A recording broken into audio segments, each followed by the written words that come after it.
Hello, everyone, and welcome to our first ever podcast, to the unofficial official podcast episode. And it's unofficial because as of now, there's no official name to the podcast because we don't really know what's going to be discussed on this podcast. This is kind of like a preview of what's to come. My name is Candida Mercado, and I'll be your host today. And joining us is my high school friend. She's from San Bernardino, California. And if you'd like to introduce yourself. Hi, my name is Daniela Cerda Perez. I am first generation student. I am Mexican American.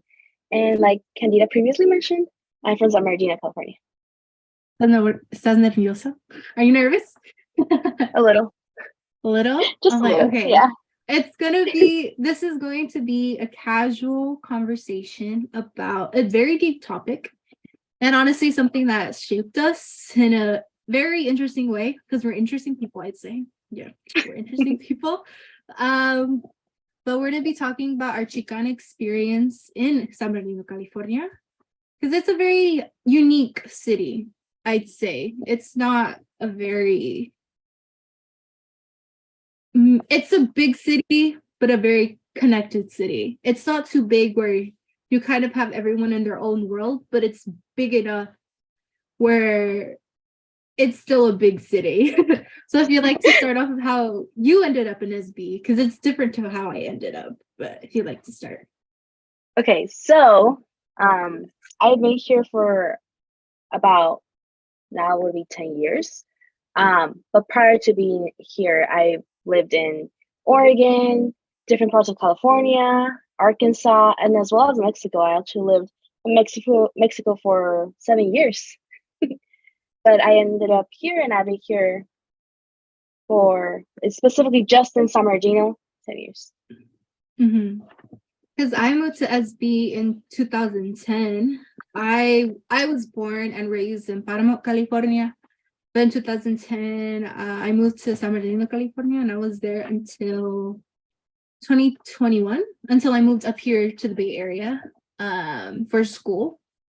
And that's basically where I am at life, school and everything. But how do you think being an SB has or kind of influenced your Mexican American Chicana experience?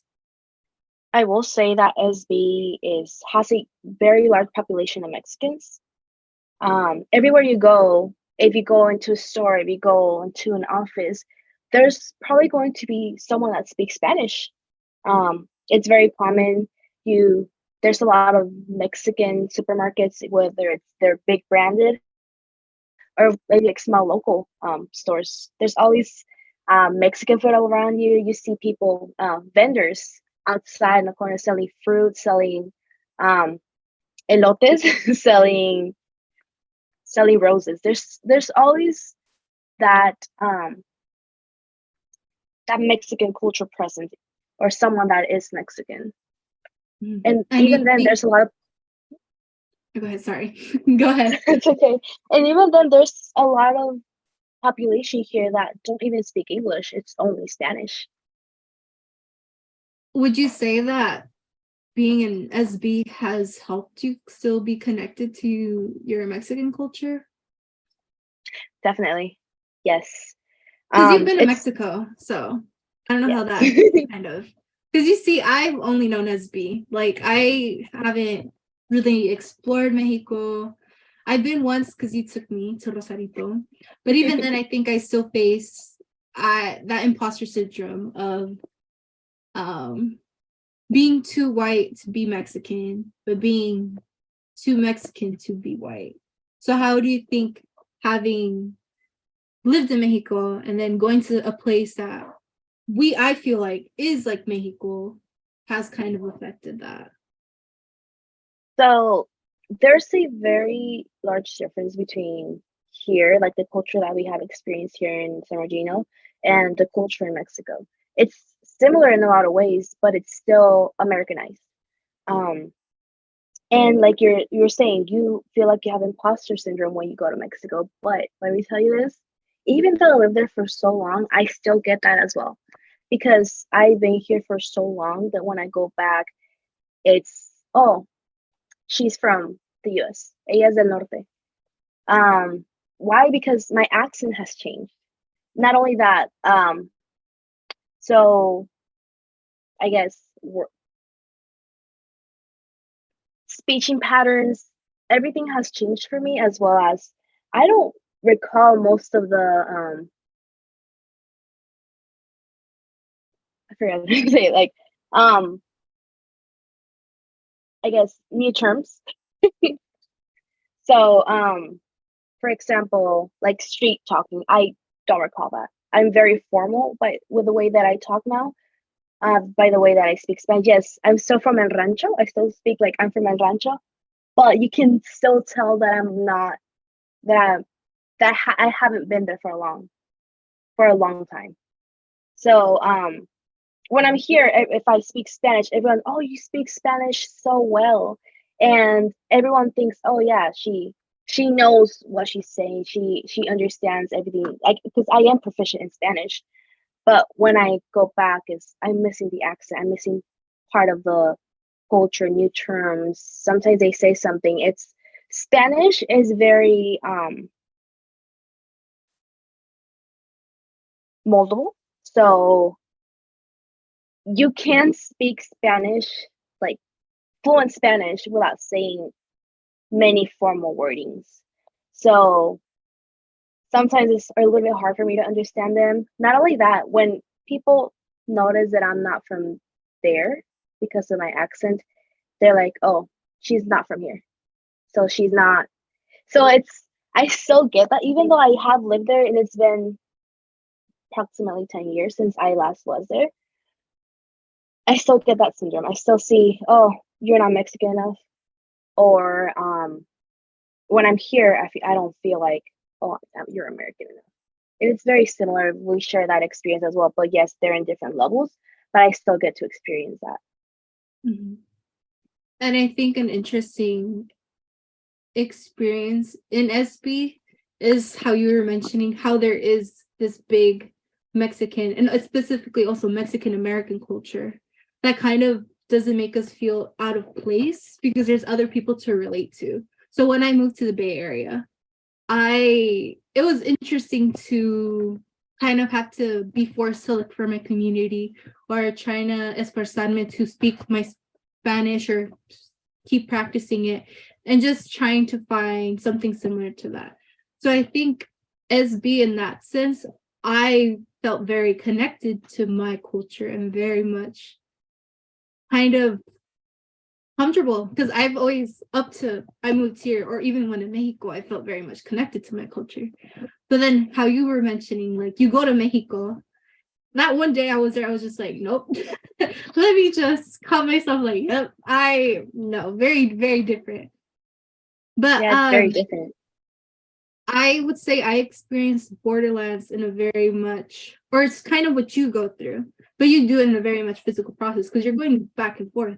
Because you go to Mexico pretty often, right? Oh yeah, I go pretty often. I sometimes go twice a year for like a month or maybe a Mhm. couple of weeks, but I go to Mexico pretty often. And like you were saying, like Mexico near the borderline, like Rosarito, is very different from when you're more into Mexico because I am from Guanajuato, so it's like right in the middle between north, south, east, west. So it's right in the center. It's very it's very different because um like I said, I don't feel Mexican enough to be there because prior to moving to Mexico, I used to live in Arkansas. So I spoke a little bit of Spanish, but I mainly spoke English. And then when I moved to Mexico, it was like, oh, she doesn't speak Spanish. So I was like outcasted. Yes, well, when we were kids, people learn very fast. Like, um, when we're kids, we tend to absorb things faster. So we tend to learn things faster. We tend to, I guess, make friends easier. But I was still outcasted, even though I was able to learn Spanish shortly after I got there.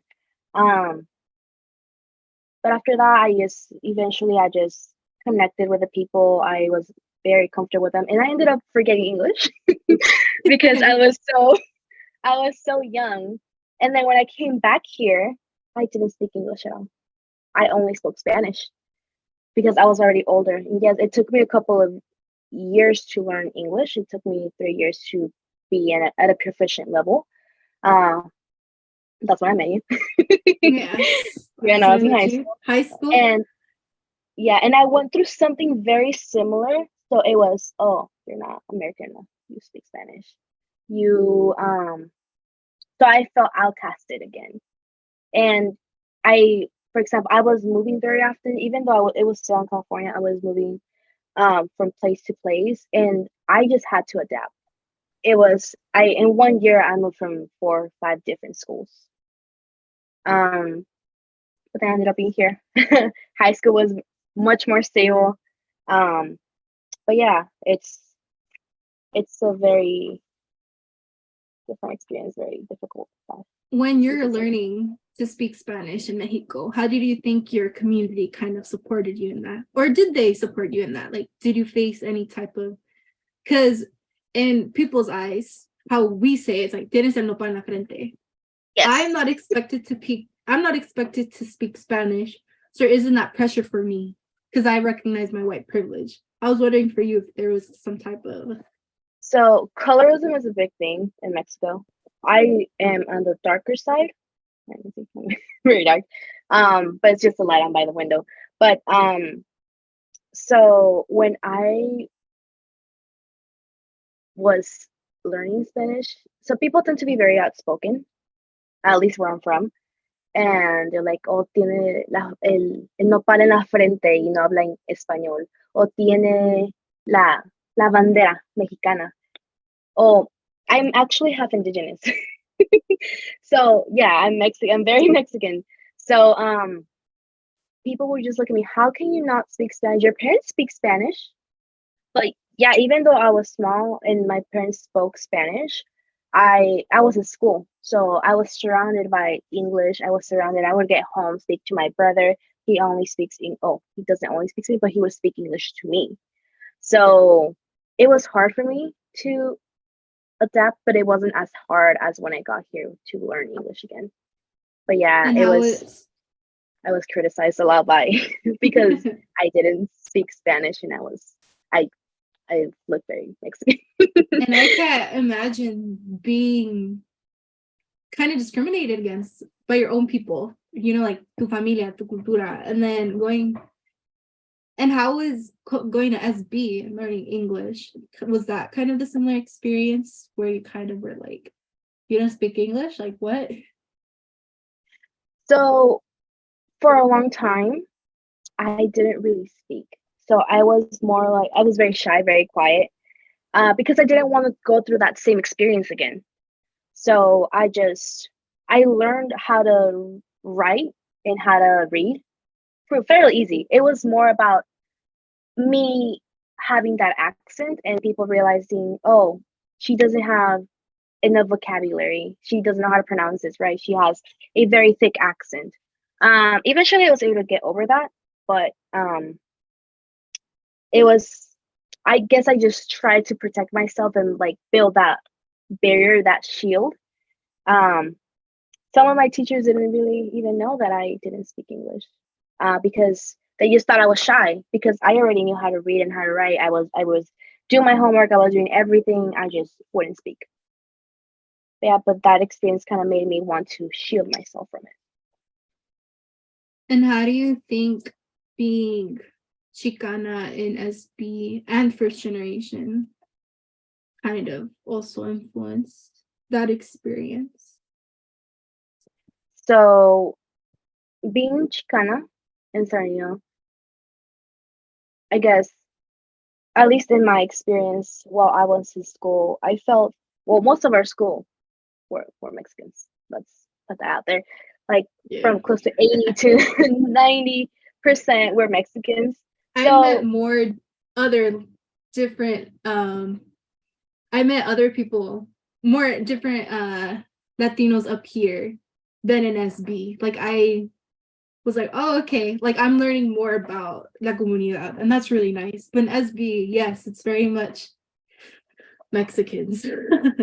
Yeah, it's there's a lot of Mexicans, so it was easier to adapt.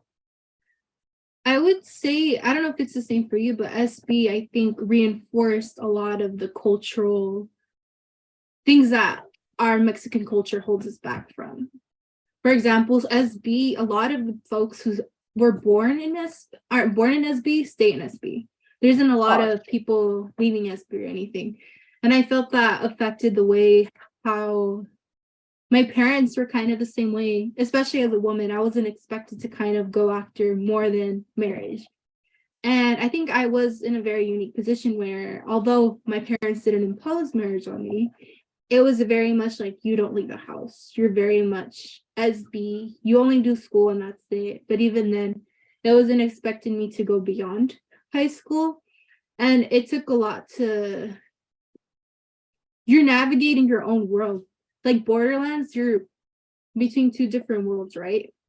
But in that new world, being first generation means also a world that is known to your parents, one of it, but then the other world is completely new and you're navigating that yourself.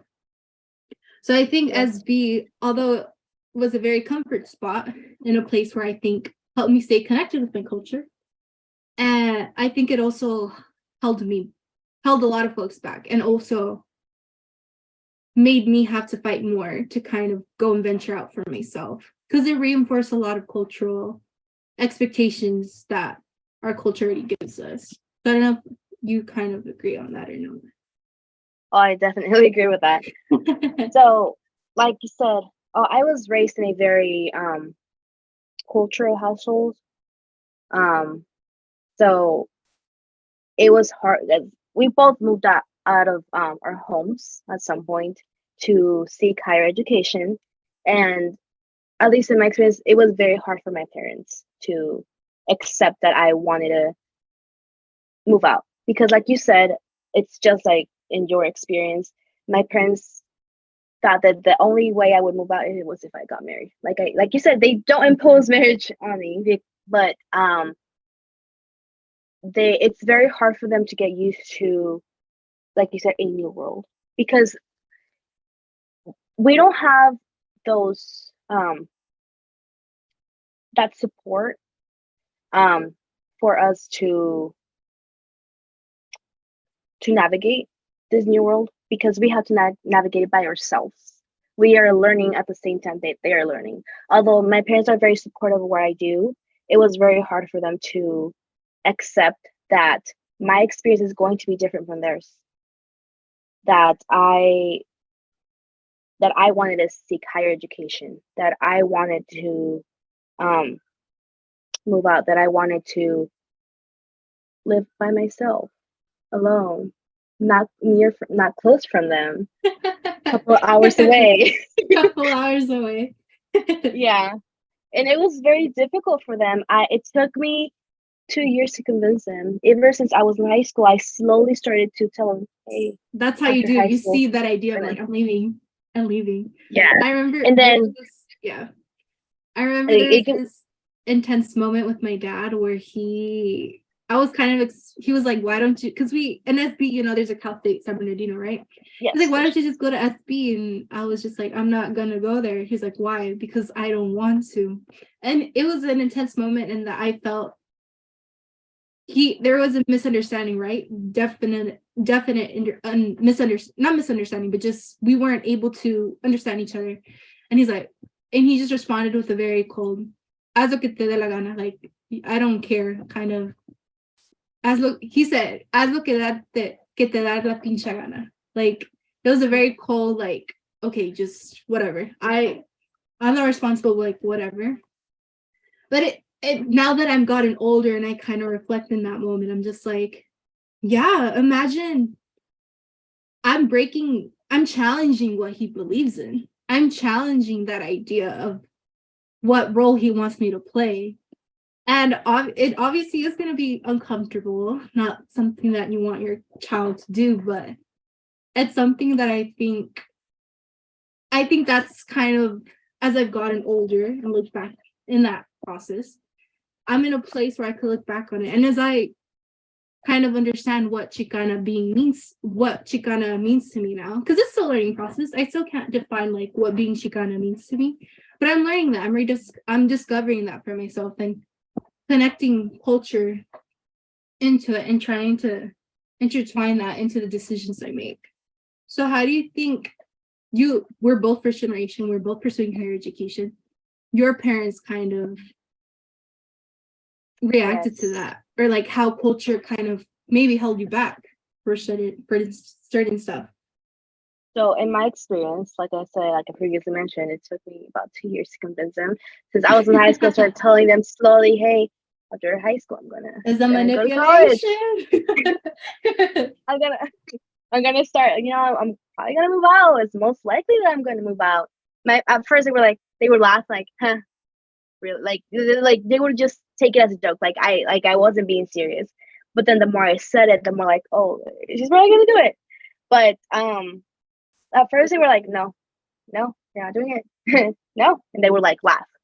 Um, but the more I said it and the closer it got, I guess they just got into the idea that yeah, she's gonna do it. And it was very hard for my parents to let me move out. It was very, very difficult for them to just see me go. Um, and even then, it's still. Oh, I think there was a technical difficulties.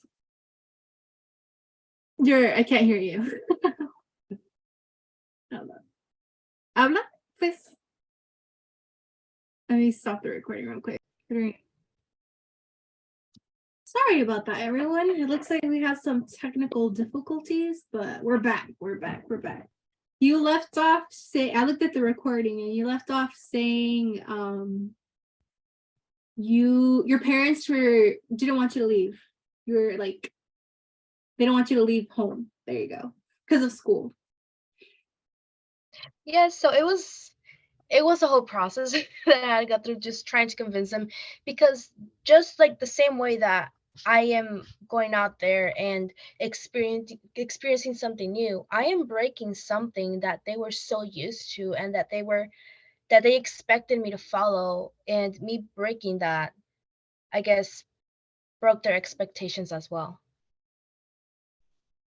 And do you think that that's breaking that kind of, you're Gender doing it for barrier. yourself, or you're still doing it because there's some type of connection to your family? Because although I do want to explore myself and do these things for myself, I think there's some type of cultural aspect still connected to it, because at the end of the day, I want to better myself for my family. So I don't know if it's the same for you, because if you don't mind sharing, you have a very interesting situation, a very unique one. Yes. So I have two siblings with disabilities. One is older, one is younger, and my parents are also older in age. That's why they've always been so strict, since they were raised that way, and that's the way that they raised me. Um, so I know that at some point I will be the one that's gonna have to take care of all of them, my siblings and my parents at some point. Um, so I've I've just been hustling. I've been trying to get as much done as I can in the shortest amount of time, just so when that time does come, I will be ready. I will be able to support my family. I will be able to support my siblings, because I have this mentality that everything I do is for my family, that I am going to be the provider for them, that I'm the one that's going to have that responsibility at some point. And for example, right now I have two jobs. I'm a full-time student, and I just graduated from a program. I started the other one. I graduated on Wednesday. I went to school on Monday for a different program. I've been hustling. Yes, He's things been have. hustling. Yes, I've been hustling, and things happen. Family matters happen, and it has made me switch the path that I always thought I was going to follow, but I had to adapt in the shortest amount of time in order for me to continue and not just give up. Because I was raised in a way that, despite, yes, you have difficulties, but you have to adapt. I was able to adapt when I was younger, from transitioning from only English or mainly just English to Spanish and vice versa, having to adapt from, yes, my family is Mexican, but it's a very different culture from Mexican and Mexican American. It's very different. So having that adaptability helped me. I guess it gave me that extra push to keep going. Um, like I mentioned before,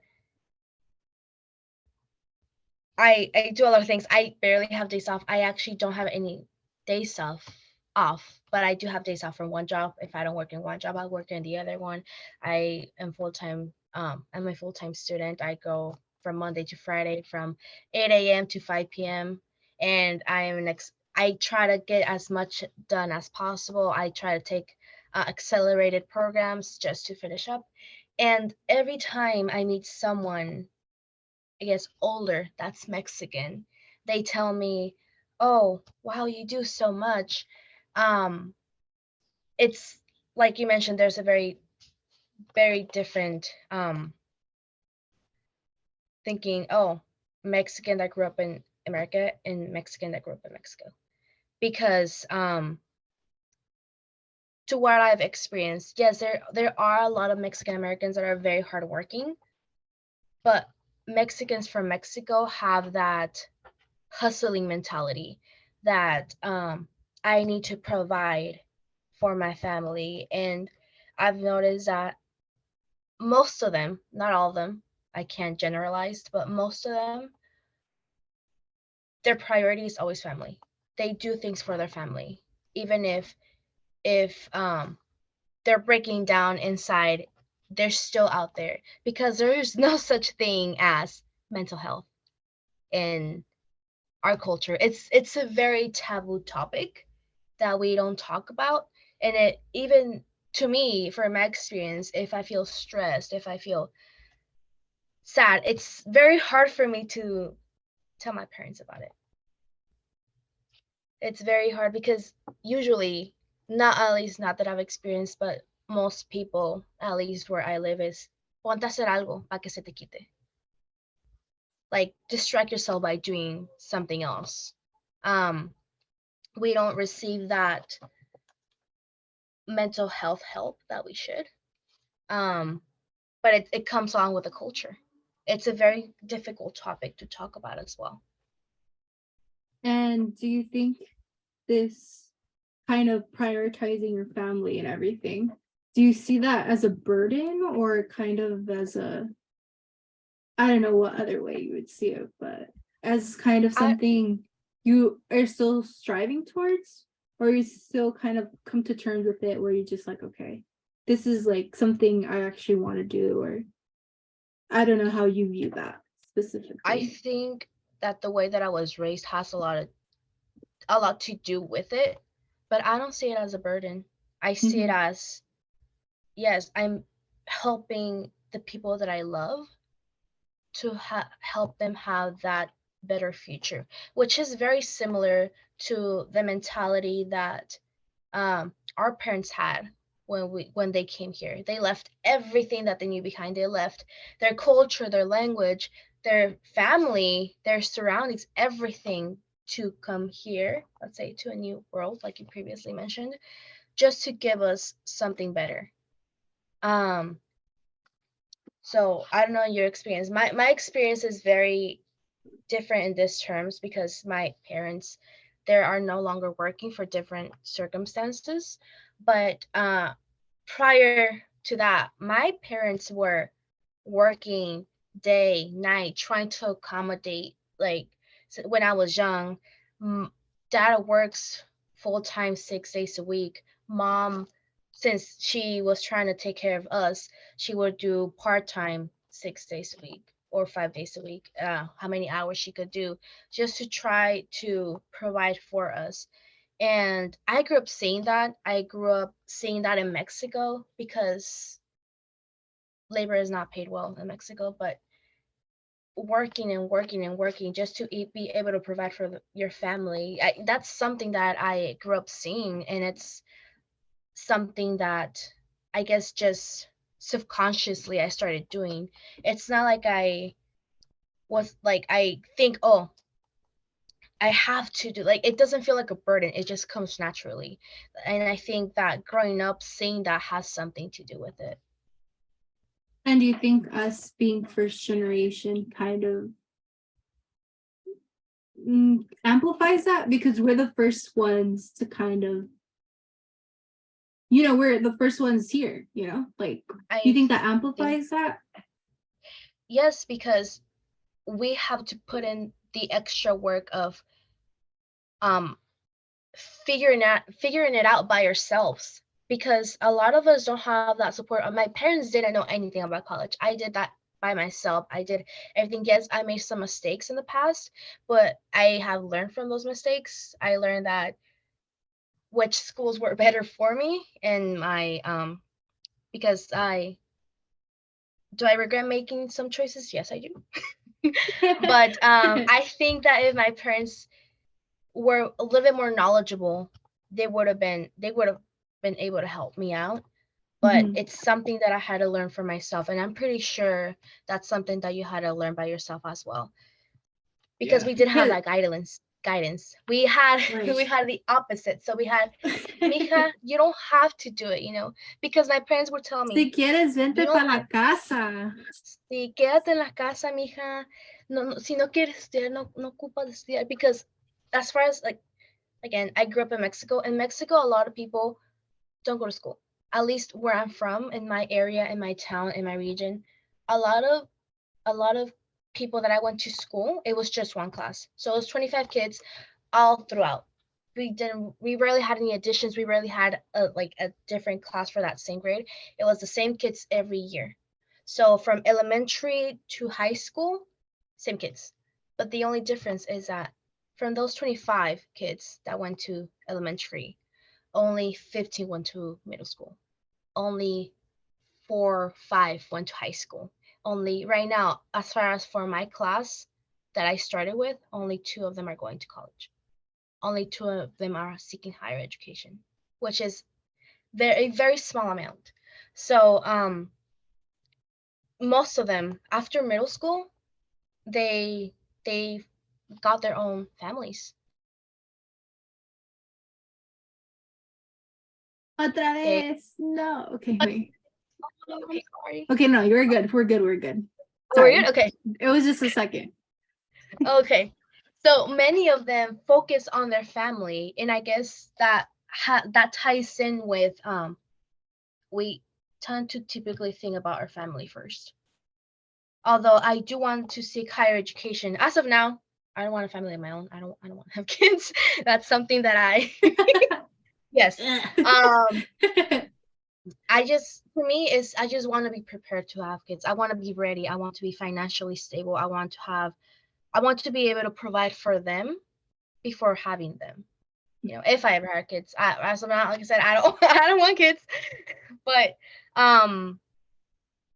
it's the lifestyle is very different, and people tend to focus on their families, give the best that they can to their families. Even if they don't seek higher education, they'll find work somehow, whether it's working in the field, working at the city, or working invernaderos, which is similar to the fields but in a different way. But yeah, it's a very different lifestyle and a way of thinking.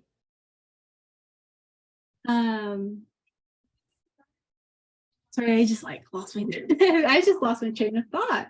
Because you mentioned just wanting different, and just kind of not, you're basically one of the odds that kind of went against, or going against, the odds that have been placed on you. And you seek higher education. We both had unexpected change of plans. I moved up here because I got into UC Berkeley, and some things happened. I am currently at BCC, but next semester I plan to get readmitted into Berkeley. And it was something of adaptability. We learned that. I didn't seek help. Honestly, my parents don't know about it because I can't really, there isn't any good in me telling them. If I tell them, they're going to worry. They're going to encourage me to go back home. They're going to encourage me to kind of revert back to my comfort, going back home. So having to go through that process of me making decision of whether I wanted to pursue UC Berkeley still, if I still wanted to stay up here to pursue UC Berkeley, or go back home to pursue it from that community college, but deciding to stay up here and pursue that my own. It's a different type of guidance that you have to seek yourself. And I don't think a lot of people in my situation would have decided to stay. I think most people would have decided to go back, which is also valid because I'm in a city that I don't know. Not with people I know. Only my situation is unique that I do live with 2 high school roommates. So I did know them, but I still felt like I didn't have someone to really rely on. Having that guidance really helped. And do you think as of now, or what would you think us challenging these things and kind of trying to go against our cultural ways that we grew up with, do you think that kind of disconnects us of our traditions or our culture? Or what do you think about that? I think that, at least based on my experience, it helps me. For example, moving out of home helped me a little bit more like have a different experience of not just, oh, working, school, home, working, school, home, working, school, home type of routine. It helped me like find myself. It helped me just have different experience of how other people, or at least learn from other people's experience, because I guess, for example, ours are very unique, as they're very different from what other people experience. And sometimes I would hear about other students or talk to them, or we make friends, we learn from each other, and it's just, oh wow, I never thought of it that way, and it just gives you like a broader experience. I don't know if I'm deviating from what you asked. You're like, if it disconnects from your culture, or you kind of, I don't know what you think about like challenging those ideas. So challenging those ideas, I don't think it disconnects me, because I'm still very connected to my culture. It's just that it just adds onto it. So it just interconnects with it. But I don't think it deviates me. It's more of adding it You're to my building own. on it. Yes, I'm building on it. Yeah. But I don't Because I would agree with that, because we're kind of both ways, because I moved up here and I do feel like when it comes to my family, I'm much more distant and just much more focused on bettering myself, because I do have that distance from my family. But I think that it forces me to kind of keep that connection with my culture, and I'm seeking out new information or rediscovering my culture, because there's a point when I was up here, I thought I was losing it, because I wasn't, practicing my culture up here, or me estaba costando, to kind of find my community up here. And then when you're put in a position like that, you're kind of forced to kind of seek that out. So I think it forced me to kind of challenge the way I thought about my culture, and kind of like, hey, what does being Chicana mean to you?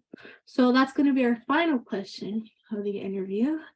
As of you, it's a work in progress for me. What does being Chicana mean to me? But as of now, how would you think you could just define Chicana, where you're at in life? where I'm at in life. So to me, Chicana means adaptability, from being able to jump in from one culture to the outside world. Because I feel like my culture, at least here in the United States, is very at home. So like very enclosed. But when I go out, it's like a switch. I switch. I adapt. I I guess I try to find my way out there. That's the way I see it. I think Chicana adaptability, trying to jump those obstacles, surpass them. And it is hard. At some points, it's hard because sometimes you encounter people who don't experience that and that they're not as understanding. And, but like I said, it's just everything is about adapting and trying to better yourself. That's why we always adapt, we always evolve. Even our personal definition of Chicana, Chicano, like Chicanx is very different from everyone's experiences. And on that note, this is gonna wrap it up. We're gonna end the first ever podcast of the unofficial podcast, because there is no name for the podcast yet. So this is an unofficial exit to the podcast. But if there's anything you'd like to add on, Daniela, before I kind of end this Well, day. first, I would like to thank you for having me as your You're like, Lani. I'm like, thank you for, because you're a busy girl. You're a busy girl. I'm on the schedule. She's on a schedule. She fit me in because I'm important. You're always important. Thank you. All right then. All right. Thank you everyone for joining us. I hope that I see you guys, or I hope that you guys see me next week. Hopefully there's gonna be a official name to the podcast, and we'll kind of from there already know what type of direction this podcast will be going on. Okay, everyone, and peace out. Thank you very much. Bye.